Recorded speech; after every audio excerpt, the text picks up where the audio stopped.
SV Mohan Reddy అన్న గారు, గౌరవ రామయ్య గారు, గౌరవ డిప్యూటీ మేయర్ గారు, గౌరవ కౌన్సిలర్లు వీళ్ళందరికీ కూడా నమస్కారం తెలియజేసుకుంటూ, ఈ రాష్ట్రంలో సుదీర్ఘంగా ముఖ్యమంత్రిగా పనిచేసినటువంటి గౌరవ చంద్రబాబు నాయుడు గారు నిన్న జిల్లా పర్యటనలో తను ఇరిగేషన్ పైన మాట్లాడినటువంటి మాటలు కానీ, తను ఈ ప్రాంతానికి రాయలసీమకు ఎంత మేలు చేశాడన్న విషయం పైన ఒక్కసారి మనం మాట్లాడుకుంటే,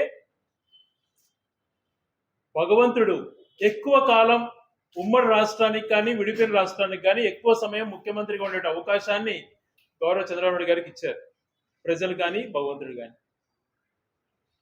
దాన్ని ఏమాత్రం సద్వినియోగం చేసుకోవాలి అన్నటువంటి తలంపు లేకుండా కేవలం మభ్యపెట్టేటువంటి మాటలు మాట్లాడుతూ తిరిగి అదే పందాన్ని అనుసరించి లబ్ధి పొందాలా అన్నటువంటి ప్రయత్నం తను చేస్తున్నట్టుగా స్పష్టంగా నిన్న పర్యటనలో తన మాటల్లో భాగంగా అర్థమైంది.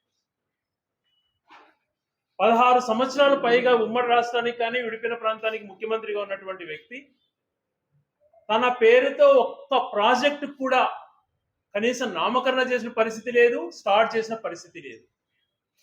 రాయలసీమను సస్యశ్యామలం చేసేస్తాను, రాయలసీమను రత్నాలసీమ చేస్తానని మాటలు మాట్లాడాడు. నిజంగా ఆశ్చర్యం వేస్తుంది. తన యొక్క ధైర్యాన్ని కానీ తను మాట్లాడే విధానాన్ని కానీ చూస్తే ఆశ్చర్యం వేస్తుంది. సుదీర్ఘ అనుభవం ఉన్నటువంటి రాజకీయ నాయకుడిగా పేరు చెప్పుకుంటాడు, కానీ చిత్తశుద్ధి తనకి ఏమాత్రము లేదు అని అనేక సార్లు నిరూపణ అయింది. గతంలో ఉమ్మడి రాష్ట్రంలో కాంగ్రెస్ హయాంలో శ్రీశైలం ప్రాజెక్టు కానీ నాగార్జున సాగర్ ప్రాజెక్టులు కానీ అనేకమైనటువంటి రూపకల్పన చేసి కంప్లీట్ చేసి ఈ రాష్ట్రాన్ని అన్నపూర్ణ రాష్ట్రంగా తీర్చిదిద్దారు. తర్వాత గౌరవ ఎన్టీ రామారావు గారు వచ్చిన తర్వాత తెలుగంగ ప్రాజెక్ట్ టేకప్ చేయడమే కాకుండా హంద్రీనీవా జిఎన్ఎస్ఎస్ పేరు నామకరణం చేశారు, శంకుస్థాపన చేశాడు. దాన్ని ముందుకు తీసుకెళ్లే ప్రయత్నంలో భాగంగా ఆయన కూడా ముందుకు తీసుకెళ్ళలేకపోయారు. తర్వాత ఎన్టీ రామారావు గారిని వెన్నుపోటు పొడిచి దించిన తర్వాత ఉమ్మడి రాష్ట్రంలో 10 సంవత్సరాలు సుదీర్ఘంగా ముఖ్యమంత్రిగా పనిచేసినటువంటి చంద్రబాబు నాయుడు గారు కనీసం ఇరిగేషన్ మాట ఎత్తకుండా తన ఆత్మకథలు రాసుకుంటూ వ్యవసాయం దండగా, ఉద్యోగాలు ఇవ్వడం దండగా అని మాట్లాడినటువంటి వ్యక్తి ఈరోజు చిలక పలుకులు పలుకుతున్నాడు. నేనే కంప్లీట్ చేస్తున్నాను, నేనే మొదలుపెట్టాను అన్నట్టుగా. ఆ 10 సంవత్సరాలు ఒక్క ప్రాజెక్ట్ టేకప్ చేయకపోవటం వలన తెలుగంగాను అట్టే వదిలేశాడు. గాలేరు నగిరి హంద్రీనీవాను కనీసం వద్దు అని మాట్లాడాడు. అప్పుడు కనీసం తను ప్రాజెక్ట్ ని ఒక 5% చేసింటే కూడా ఈరోజు మిగులు జలాలు కాదు, అష్యూర్డ్ నికర జలాలు ఆ ప్రాజెక్టులో కేటాయించబడేవి. పూర్తి ద్రోహం చేసి మోసం చేశాడు. అటువంటి పరిస్థితుల్లో రాష్ట్రం ఉన్నింది. మోసం చేయడమే కాకుండా ఎన్టీ రామారావు గారు 40 టీఎంసీలతో హెచ్ఎన్ఎస్ఎస్ చేయాలి అనేటువంటి సంకల్పంతో ఆయన జీవో ఇస్తే వెన్నపోటు పొడిచిన ముఖ్యమంత్రి అయిన తర్వాత గౌరవ చంద్రబాబు నాయుడు గారు దీనికి గౌరవ చంద్రబాబు గారు సమాధానం ఇవ్వాలి. వాళ్ళ పార్టీ వాళ్ళు సమాధానం ఇచ్చినా వాళ్ళ పార్టీ వాళ్ళు దీనిపైన మాట్లాడాలన్నా ఏ వేదిక పైన మేము సిద్ధంగా ఉంటాం. ఆయన ఒక జీవో ఇచ్చారు. ఎప్పుడు 1998 మే 6న ఆ జీవో కాపీ గౌరవ మీడియా మిత్రులు కూడా షేర్ చేయబడబడుతుంది. ఆ జీవో ఆయన ఏమిచ్చారంటే, ఇది సాధ్యపడేటువంటి ప్రాజెక్ట్ కాదు హంద్రీనీవా, ఇది అప్పుడు ఏదో 40 టీఎంసీలు అన్నారు, అది చేసేటువంటి పరిస్థితి లేదు, అది కేవలం త్రాగునీటికి వాడుకుందాం, 5 టీఎంసీలకు కుదించి జీవో ఇచ్చాడు. శంకుస్థాపన చేశాడు 98లో ఎలక్షన్స్ ముందర. అంతకుముందు 40 టీఎంసీలు వద్దన్నాడు, 5 టీఎంసీలకు ఆయన జీవో ఇచ్చాడు. కేవలం త్రాగునీటికే వాడుకోవాలన్నాడు. ఈ జీవోలో త్రాగునీటి అవసరాలకు వాడుకోవచ్చు అని చెప్పాడు. మళ్ళీ 99లో ముఖ్యమంత్రి అయ్యాడు, 5 సంవత్సరాలు ముఖ్యమంత్రిగా పనిచేశాడు. ఈ జీవో ఇచ్చాడు, శంకుస్థాపన చేశాడు. 99లో మళ్ళా శంకుస్థాపన చేశాడు, పనులు మొదలు పెడతామని. ఒక్క తట్ట మట్టి కూడా తీకపాయా. కనీసం ఆ హెచ్ఎన్ఎస్ఎస్ కు సంబంధించి ఒక్క రూపాయి కూడా ఖర్చు పెట్టకుండా 10 సంవత్సరాల కాలం గడిపేశాడు. ఇది జీవో కాపీ, ఆయన ఇచ్చినటువంటి జీవో కాపీ. మరి తిరిగి మన ప్రజానేత వైఎస్ రాజశేఖర రెడ్డి గారు ముఖ్యమంత్రి అయితే అయిన తర్వాత గతంలో ఏ విధంగా అయితే నీలం సంజీవ్ రెడ్డి గారు, కోట్ల విజయభాస్కర్ రెడ్డి గారు పెద్దలంతా కూడా ఆలోచన చేశారో, వ్యవసాయం అన్నటువంటిది, ఇరిగేషన్ ప్రాజెక్ట్స్, ఆధునిక దేవాలయాలు అన్నటువంటి ఆలోచన చేశారో, వాళ్ళ స్ఫూర్తితో నడుస్తూ గౌరవ ఎన్టీ రామారావు గారు తలపెట్టినటువంటి తెలంగాణను పూర్తి చేస్తూ హంద్రీనీవా జిఎన్ అన్నది కానీ గాలేరు నగర్ అనేటువంటి ప్రాజెక్టు టేకప్ చేయాలి అని చెప్పి ఆ చంద్రబాబు నాయుడు గారు ఇచ్చినటువంటి 98లో ఆయన ఇచ్చినటువంటి జీవోను క్యాన్సిల్ చేసి తిరిగి 2004 జూలై 24న ఆ ప్రాజెక్ట్ 5 టీఎంసీలు కాదు 40 టీఎంసీలు చేయాల్సిందే అని చెప్పి ఫేజ్ 1కు 1400 కోట్లు, ఫేజ్ 2కు 1500 కోట్లు జీవో ఇచ్చినటువంటి వ్యక్తి.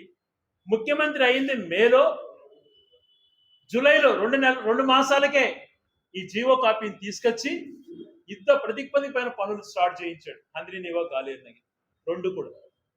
ఈ హంద్రీనీవాకు సంబంధించి పత్తికొండ దగ్గర రిజర్వాయర్ కానీ, కృష్ణగిరి రిజర్వాయర్ కానీ, తర్వాత వచ్చే జీడిపల్లి కానీ, జీడిపల్లి దాటిన తర్వాత వచ్చేటువంటి గొల్లపల్లి, మారెళ్ళ కానీ, మారెళ్ళ తర్వాత చెర్లోపల్లి, తర్వాత గొల్లపల్లి రిజర్వాయర్లు కానీ కంప్లీట్ చేయాలి.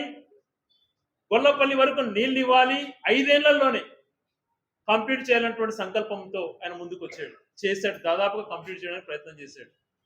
మళ్ళీ గొల్లపల్లి నుంచి కూడా ఫేజ్ 2 ఏదైతే ఉందో కదిరి నియోజకవర్గం మీదుగా వెలిగల్లు, తర్వాత శ్రీనివాసపురం, అడవిపల్లి వరకు నీళ్ళు ఇవ్వాలని, పుంగనూరు బ్రాంచ్ కెనాల్ కానీ, మడకశిర బ్రాంచ్ కెనాల్ కానీ, హిందూపురానికి సంబంధించిన నీళ్లు కానీ, కుప్పంకు నీళ్ళు ఇవ్వాలన్నటువంటి దాంతో కూడా అప్పుడే ఇనిషియేట్ చేసినటువంటి పరిస్థితులు. ఎంత ఖర్చు పెట్టాడు రాజశేఖర రెడ్డి గారు 5 ఏళ్లలో అన్నటువంటి డేటా కూడా పూర్తిగా ప్రొవైడ్ చేస్తాం. నువ్వు 10 సంవత్సరాల్లో చేసినటువంటి మోసాన్ని రాజశేఖర రెడ్డి గారు 5 ఏళ్లలోనే ఎంతో మంచి చేసి పూర్తిగా ఎడారి అంటే రాజస్థాన్లో ఎడారి తర్వాత అనంతపురం జిల్లా మారబోతోంది అనేటువంటి పరిస్థితి నుంచి, కర్నూలులో మిట్ట ప్రాంతాలైనటువంటి పత్తికొండ, ఆలూరు ఇటువంటి ప్రాంతాలు మంచి కావాలి, వాటితో పాటు అనంతపురం జిల్లా అంతా కూడా కరువుతో అల్లాడిపోతుంది అని చెప్పి, అలాగే కడప జిల్లాలో ఒక పార్ట్ కానీ, చిత్తూరు జిల్లాలో ఎగువ ప్రాంతాలు కూడా బాగుండాలనే సంకల్పంతో ఈ ప్రాజెక్ట్ టేకప్ చేయడం జరిగింది. ఈ ప్రాజెక్ట్ టేకప్ చేసి అంత బాగా తీసుకెళ్లేటువంటి మనిషి ఈరోజు అనంతపురం జిల్లా కరువును అధిగమించి దేశంలోనే హార్టికల్చర్లో నెంబర్ 1 స్థాయికి పోతోంది అని అంటే అది కేవలం రాజశేఖర రెడ్డి గారి పుణ్యాన్ని. గొల్లపల్లిలో రిజర్వాయర్లో నీళ్లు రావటాన్ని పట్టే కియా ప్రాజెక్టులోకి రావడం జరిగింది. మరి ఇవన్నీ అనగదొక్కుతాడు. అన్నిటికీ నేనే. వాజ్పేయికి హైవే చేయమనింది నేనే అంటాడు, కనిపెట్టినవి నేనే అంటాడు, ఆ ఫోన్ నాదే అంటాడు, కంప్యూటర్ నాదే అంటాడు. ఇప్పుడు కొత్తగా దాంతోపాటు ప్రాజెక్టు నాయే అనడం మొదలుపెట్టాడు ఈ మధ్య. ఇది చాలా మోసపూరితమైనటువంటి ఆలోచనలు. స్పష్టంగా మనకు అవగాహన ఉండాలి ఏం చేయబోతున్నాం అన్నటువంటి దానిపైన. ఈరోజు హంద్రీనీవా మల్లెల రిజర్వాయర్ దగ్గర టేకప్ చేసి అలాగే దాన్ని పూర్తిగా కరువు ప్రాంతానికి ఇవ్వాలన్న ఆలోచనతో భాగంగా అదే రకంగా ఏ వ్యక్తి కూడా ఆలోచన చేయని విధంగా పోతిరెడ్డిపాడును 6,000 క్యూసెక్స్ నుంచి 48,000 క్యూసెక్లకు పెంచి తన హాయంలోనే 2 సంవత్సరాల్లోనే ప్రాజెక్ట్ కంప్లీట్ చేసి బనకచర్ల క్రాస్ వరకు కెనాల్ ఎక్స్పాన్షన్ చేసి ఎవరైనా చేసింది దానికి సమాధానం చెప్తాడు చంద్రబాబు గారు. బనకచర్ల క్రాస్ నుంచి మళ్ళా ఒక పక్క జిఎన్ఎస్ఎస్ కెనాల్ ఎక్స్టెండ్ చేస్తూ ఆడ గోరకల్లు రిజర్వాయర్ కానీ అవుకు టనల్ కంప్లీట్ చేసి గెండికోట వరకు నీళ్ళు ఇవ్వడంతో పాటు గెండికోటకు నీళ్ళు వచ్చిన తర్వాత గెండికోట నుంచి పైడిపాలెం, చిత్రావతికి ఎలా నీళ్ళని సంకల్పం చేస్తూ గెండికోటలో 20 టీఎంసీలకు పెంచి గెండికోట నుంచి మళ్ళా వామికొండ, సరవరా సాగర్లు కంప్లీట్ చేసేంత వరకు, మరొక పక్క లెఫ్ట్ సైడ్ తెలుగంగాకు పోయేది ఏదైతే ఉందో దాన్ని బ్రహ్మం సాగర్ ని అప్పటికే 17 టీఎంసీలకు పెంచి చేయడంతో పాటు ఇలాంటి ప్రాజెక్ట్ అన్ని టేకప్ చేసిన ఆ వ్యక్తి, కంప్లీట్ చేసిన ఆ వ్యక్తి, సోనియా గాంధీ గారిని పిలిచి ప్రారంభోత్సవం చేసిన ఆ వ్యక్తి పేరు స్మరించకుండా నేను చేశానని మాట్లాడిన మాటలు ఎంతవరకు సమంజసం? రాజశేఖర రెడ్డి గారు రాయలసీమకు వరప్రసాద్ని ఆ రోజు పోతిరెడ్డిపాడు చేస్తుంటే ఇదే చంద్రబాబు నాయుడు గారు రాయలసీమకు రాజశేఖర రెడ్డి గారు మేలు చేస్తున్నారని చెప్పి తన యొక్క మంది మార్బలంతో ప్రకాశం బ్యారేజ్ దగ్గర ఈయన జలదీక్ష అనేటువంటి కార్యక్రమాన్ని చేశాడు. ఈయన మర్చిపోయినట్టున్నాడు చంద్రబాబు నాయుడు గారు. దేవినేని ఉమా గారిని అనేటువంటి వ్యక్తిని ముందు పెట్టి తర్వాత ఆయన అధికారంలోకి వస్తే ఆయన ఇరిగేషన్ మంత్రిని చేశాడు. పోతిరెడ్డిపాడు చేసి మాకు అన్యాయం చేసి, పోతిరెడ్డిపాడు ఎవరికి అన్యాయం కాదు. ఇక్కడ 854 అడుగుల వరకు వచ్చేంత వరకు ఇవ్వలేము రాయలసీమకు అన్నటువంటి వాదన ఒకటి ఉంటే దాన్ని మల్లెల దగ్గర రిజర్వాయర్ హెచ్ఎన్ఎస్ఎస్ చేస్తూ మరి ముచ్చుమరి కూడా ఇవ్వాలి, 790 అడుగుల్లో కూడా లిఫ్ట్ చేసి దీనికి జత చేయాలన్నటువంటి ఆలోచన చేసి ఆ రోజు జీవోలు ఇచ్చినటువంటి వ్యక్తి. నువ్వు కనీసం దీనిపైన ఒక్క ఆలోచన చేసావా అని చెప్పి నేను ప్రశ్నిస్తున్నాను. ఇవన్నీ చేయకపోగా ఇవన్నీ కంప్లీట్ చేయడంతో పాటు ఏదైతే మనకు శ్రీశైలం ఒకవేళ 20,000 40,000 క్యూసెక్లు వచ్చే పరిస్థితి ఉంటే పైన వాళ్ళు తెలంగాణ ప్రాంతం నుంచి భీమా, నెట్టంపాడు, కోయల్ సాగర్ లాంటి ప్రాజెక్ట్ నిర్మించుకొని 780 నుంచే వాళ్ళు లిఫ్ట్ చేసేటువంటి పరిస్థితులు, 780-90 నుంచే. మనకు శ్రీశైలంకు తక్కువగా వరద వచ్చేటప్పుడు మన శ్రీశైలంకి వచ్చే పరిస్థితే ఉండదు. ఆ పరిస్థితిలో ఉన్నాం.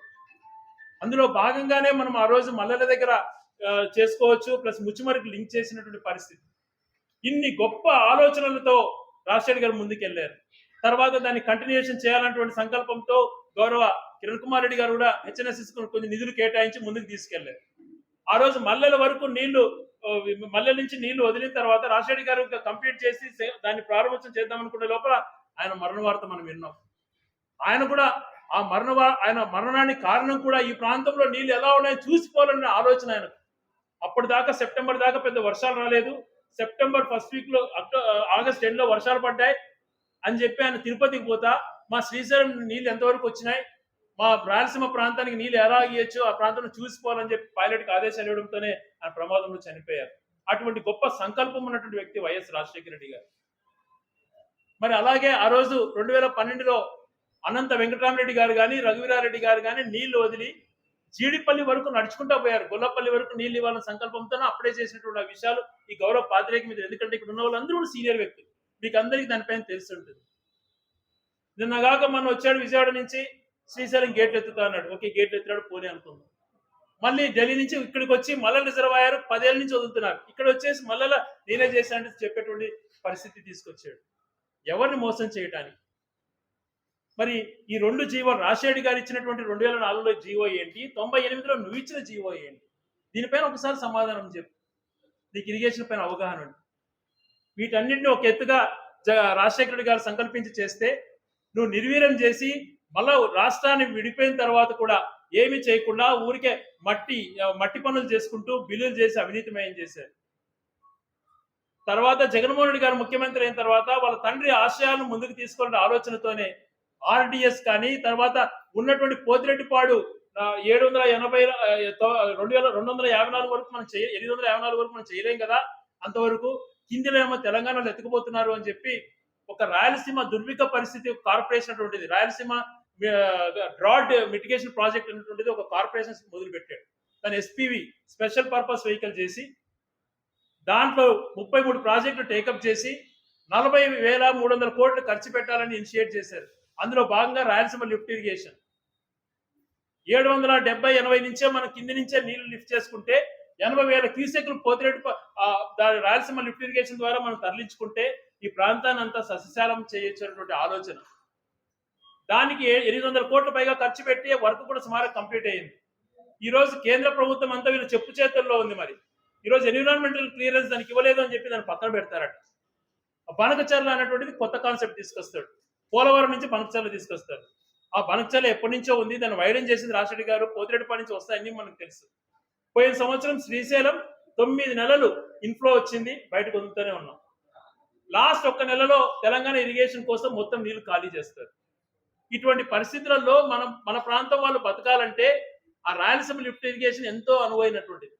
ఈరోజు జూలైలోనే శ్రీశైలం పోతుంది, ఉప్పొంగింది. ఇవన్నీ నీళ్లు స్టోర్ చేసుకోవాలి కదా. ఆలోచన చెప్పకుండా నేను పోలవరం నుంచి తీసుకొస్తాను, అది 90,000 కోట్లు ఖర్చు పెడతాను అని అంటాడు. ఎందుకంటే నువ్వు ఒక అమరావతికే 1,00,000 కోట్లు ఖర్చు పెడతావు అని చెప్పి మన ప్రాంతం వాళ్ళు ఎక్కడ అడుగుతారో అనేటువంటిది ముందే ఒక డైవర్షన్ ప్లాన్. అది చేసేది లేదు. ఈరోజు ఒక ప్రాజెక్ట్ సంకల్పించారు రాజశేఖర్ గారు, పోతిరెడ్డిపాడు చేయాలని, అనుమతి నుండి చేశాడా? ఆ రోజు మీరంతా వ్యతిరేకించారు. ఈ ప్రాంతం కోసం ఆయన కంప్లీట్ చేశాడు. తర్వాత అనుమతులు తెచ్చుకున్నాడు. ప్రాజెక్టులలో నీటి ప్రాజెక్టులో సంకల్పంతో చేయాలి కానీ అనుమతులతో ఇంకో దాంట్లో టైం వేస్ట్ చేయకూడదు. నీకు చిత్తశుద్ధి ఉంటే చేయి. గుండ్రేవలు తీసుకో, వేదావతి కంప్లీట్ చేయి, రాయలసీమ లిఫ్ట్ ఇరిగేషన్ కంప్లీట్ చేయి. ఏదైతే అనంతపురం జిల్లాకు హెచ్ఎన్ఎస్ఎస్ అనంతపురం కర్నూలు పార్ట్కి ఇవంతా కూడా కరువు ప్రాంతము, ఈ 40 టీఎంసీలు సరిపోవు, ఇంకా ఎక్కువ పడుతుంది అని చెప్పి గండికోట 20 టీఎంసీలు స్టోరేజ్ ఉంటాయి కదా అని చెప్పి అక్కడి నుంచి కరువు ప్రాంతమైనటువంటి హెచ్ఎన్ఎస్ లింక్ చేయాలా థైలాండ్ లో అని చెప్పి ఆ ప్రాజెక్ట్ సంకల్పం చేసి జగన్మోహన్ గారు స్టార్ట్ చేశారు. ఆ ప్రాజెక్ట్ ఇప్పుడు పక్కన పడేశారు. పులివెందుల్లో ఒక పార్ట్ కానీ రాయచూట్లో కొన్ని ఏరియాలు వెలిగల్లో వరకు నీళ్లు ఇస్తే వెలిగల నుంచి మళ్ళీ హెచ్ఎన్ఎస్ఎస్ థైలాండ్ కలిపితే ఆ నీళ్లు సులభంగా పోతాయి అనేటువంటి దాంతో ఆ ప్రాజెక్ట్ టేకప్ చేస్తే దాన్ని వద్దంటాం. దాన్ని ఈరోజు పక్కన పెట్టేస్తాం. పనక చేయాలన్న కాన్సెప్ట్ తోనే మాట్లాడుతున్నాం. ఇన్ని రకాల మోసం చేయాలన్నా హెచ్ఎన్ఎస్ఎస్ 2400 క్యూసెక్లు పోవడానికి టైం పడుతుంది, కాలం నేరోగా ఉన్నాయని చెప్పి 2021లో జగన్మోహన్ రెడ్డి గారు జీవో ఇచ్చారు. 6000 క్యూసెక్లు దానికి పెంచి 6000 కోట్లు మంజూరు చేశారు. ఇటువంటి ప్రాజెక్ట్స్ టేకప్ చేయి నువ్వు. అన్ని నేనే చేశా అన్నటువంటిది ఊరిక పబ్లిసిటీ కోసం చేయకు అని చెప్పి గౌరవ చంద్రబాబు గారికి విజ్ఞప్తి చేస్తున్నాం. ఈరోజు ఏంటి నీ పార్ట్ ఏంటి, నీ యొక్క కాంట్రిబ్యూషన్ ఏంటి హెచ్ఎన్ఎస్ జిఎన్ఎస్ చెప్పగలుగుతావా? నువ్వు ఉమ్మడి రాష్ట్రంలో అప్పుడు బ్రిజేష్ ట్రిబ్యునల్ ఏర్పాటు కాకమునుపు నువ్వు అప్పుడు కంప్లీట్ కొంచెం టేకప్ చేసినా కూడా ఈరోజు అక్కడ మనకు అష్యూర్ వాటర్ వచ్చేటి. ఆ రోజు ఏ ప్రాజెక్ట్ వద్దా, పోలవరం కూడా వద్దన్నావు నువ్వు. ఆ రోజున పోలవరం పైన ఉద్యమం చేస్తే ప్రకాశం జిల్లాలో వాళ్ళ పైన ఏదేదో కేసులు పెట్టిస్తానని మాట్లాడారు. ఈరోజు రాజశేఖర్ గారు పోలవరం సంబంధించి 24 అనుమతులు 23 అనుమతులు ఆయనే కంప్లీట్ చేయించి రైట్ కెనాల్ లెఫ్ట్ కెనాల్ అనేటువంటిది స్టార్ట్ చేసి స్పిల్వే స్టార్ట్ చేసినటువంటి మహనీయుడు రాజశేఖర రెడ్డి గారు. మళ్ళా నువ్వు ముఖ్యమంత్రి అయిన తర్వాత అవి ఆ కేంద్ర ప్రభుత్వం చేస్తున్నటువంటి దాన్ని లేదు ఆదాయం కోసం నువ్వు తీసుకొని ఏదైతే కట్టాలో ముందు కట్టాలో డయాఫ్రామ్ వాళ్ళు ఏది కట్టాలో నీకు తెలియక ఆ ప్రాజెక్ట్ ని నాశనం చేసి ఈరోజు మళ్ళీ జగన్మోహన్ రెడ్డి గారిని విమర్శిస్తుంది. అన్ని కూడా కేవలం భ్రమలో బతికేటువంటి పరిస్థితి. నీ పేరు చెప్తే ఒక ప్రాజెక్ట్ గుర్తుకు రాదు, ఒక పథకం గుర్తుకు రాదు, ఒక మంచి కార్యక్రమం గుర్తుకు రాదు. దీన్ని ఇలా ప్రశ్నిస్తారని చెప్పి అది ఆటోమేటిక్గా నిర్మింపబడినటువంటి హైటెక్ సిటీ నాదే, హైదరాబాద్ నాదే అన్నటువంటి మాటలతో మభ్యపెట్టినటువంటి మాటలతో కాలం గడుపుతున్నాం. ఈరోజు మా అందరికీ బాధాకరం, మా అందరికీ ఎంతో బాధ. కర్నూలులో హైకోర్టు నింటే ఏమయ్యేది? ఎందుకు కర్నూలు నుంచి హైకోర్టు తరలించుకుపోయావు? ఒక ప్రిస్టేజ్ గా ఉన్నటువంటి లా యూనివర్సిటీని ఇక్కడ ఎందుకు వద్దన్నావు? దీనికి సమాధానం చెప్పు. మళ్ళా మా ప్రాంతాన్ని రత్నాల సీమ చేసేటువంటి మభ్యపెట్టేటువంటి మాటలు కాదు. దీనికి సమాధానం చెప్పు. ఎందుకు ఈ ప్రాంతంలో ఉండకూడదా? హైకోర్టు ఇక్కడ ఉంటే ఏం తప్పు అవుతుంది? ఎగ్జాంపుల్స్ కూడా కోట్ చేశారు. ఉత్తరప్రదేశ్ లాంటి రాష్ట్రంలో కానీ అనేక రాష్ట్రాలలో హైకోర్టు ఒక చోట, రాజధాని ఒక చోట ఉంటుంది. శ్రీబాగ్ ఒడంబడికలో భాగంగా కూడా ఇది ఒప్పందం కుదిరింది. అంతకుముందు తెలంగాణ కలున్నప్పుడు ఈ రాష్ట్రంలో రాజధాని ఒక చోటు ఉంటే హైకోర్టు ఒక చోటు ఉండాలన్నటువంటి ఒప్పందం ఉంది అంటే కూడా తుంగలో నొక్కి బెంచ్ ఇచ్చేస్తాను సంబరాలు చేసుకోండి అని మాట్లాడితే ఎంత అన్యాయం అండి. టైప్ మిషన్లు ఉంటాయి, కోర్ట్స్ వస్తే ఏమొస్తుందన్నాడు. ఈరోజు అద్భుతమైనటువంటి electricity building, regulatory commission building ఎట్లుంది కర్నూలు? అదే హైకోర్టు వచ్చినంటే ఎంత కళ ఉండే. ఆ లా యూనివర్సిటీ అయిపోతే ఏదైతే నర్సరీ యూనివర్సిటీ అంటే పేరు ఉంటే కర్నూలు పేరు మారుమోగే. ఎందుకు ఇక్కడ వద్దని నువ్వు తీసుకెళ్ళావో సమాధానం చెప్పాలి. ఈ రకంగా ఈ ప్రాంతాలకు అన్ని రకాల మోసం చేసి అన్ని రకాల మభ్యపెట్టి నిన్న మళ్ళా స్పీచ్ ఇవ్వడం ఏంది, రత్నాలసీమ రాయలసీమని చేసేస్తాను, రత్నాలసీమ చేసి ఓటు చేస్తాను అన్నటువంటి మభ్యపెట్టే మాటలు మానుకొని చిత్తశుద్ధితో ఆలోచన చేసి రాయలసీమ లిఫ్ట్ ఇరిగేషన్ బ్యాలెన్స్ వరకు కంప్లీట్ చేయి. హెచ్ఎన్ఎస్ఎస్ 6000 క్యూసెక్స్ తీసుకెళ్ళు. జిఎన్ఎస్ఎస్ నుంచి హెచ్ఎన్ఎస్ కలిపే లింక్ది ప్రాజెక్ట్ టేకప్ చేయి. గుండ్రేవల వేదవతి లాంటి ప్రాజెక్ట్ టేకప్ చేయి. ఇవి కంప్లీట్ చేయి.